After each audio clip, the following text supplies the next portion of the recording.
Hi friends. అయితే మేము గొల్లపిల్లి సూరయ్య, గొల్లపిల్లి లచ్చమ్మ వాళ్ళకి కుమారులైతే కూతుళ్ళైతే 6 సంతానం. బిరిదిగడ్ల వరలక్ష్మి, గొల్లపిల్లి గోతియ, గొల్లపిల్లి కుటుంబరావు, బిరిదిగడ్ల సావిత్రి, అలా గంగమ్మ, గొల్లపిల్లి వెంకటనరస అని 6 కుటుంబం. అయితే నేను అప్పుడు గడవని స్థితిలో నేను కొత్తపల్లి రావటం జరిగింది. అయితే ఐఎస్ రాఘాపురాన మంచి చెట్లు చూసుకుంటూ నేను ఆ ఊళ్ళో ఏ పెద్ద మనిషి కూడా మా ఇంటి పనుల్లో కానీ ఏటిలో కూడా మా దగ్గర చెప్పుకోకుండా ఎదురుండి నడిపించుకోవటం జరిగింది.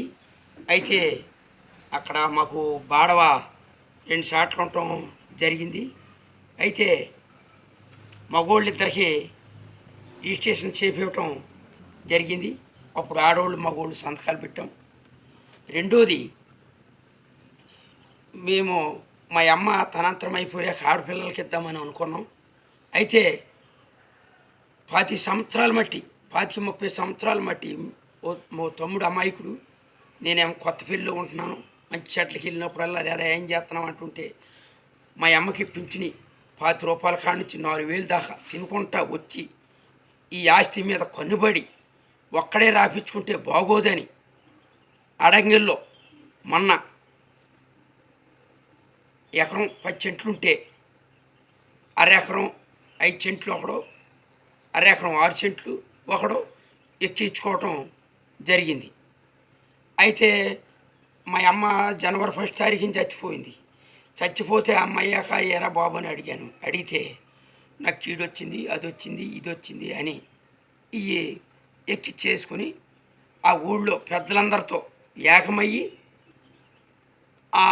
మరి మొన్న తగుకెళ్తే 50,000 ఇస్తాం, 1,00,000 రూపాయలు ఇస్తాం అనటం జరిగింది. ఎరా దొంగ ఏం తీసేసుకున్నారన్నాను. అటువంటి దానికి మరి గ్రామంలో కానీ ఎవరు కూడా ఏదో డబ్బు ఇస్తామన్నారే తప్ప ఆ ఆడపిల్లలకి న్యాయం చేస్తాం, ఆ పొలం ఆ ఆడపిల్లలు తెద్దామని అనలేదు. వాళ్ళు ఎక్కించుకోవటం యాపాటి ధర్మ ఎంత మంచి పని అని నలుగురికి తెలియటానికి వీడియో మాట్లాడటం జరిగింది. Hi friends. ఓకే.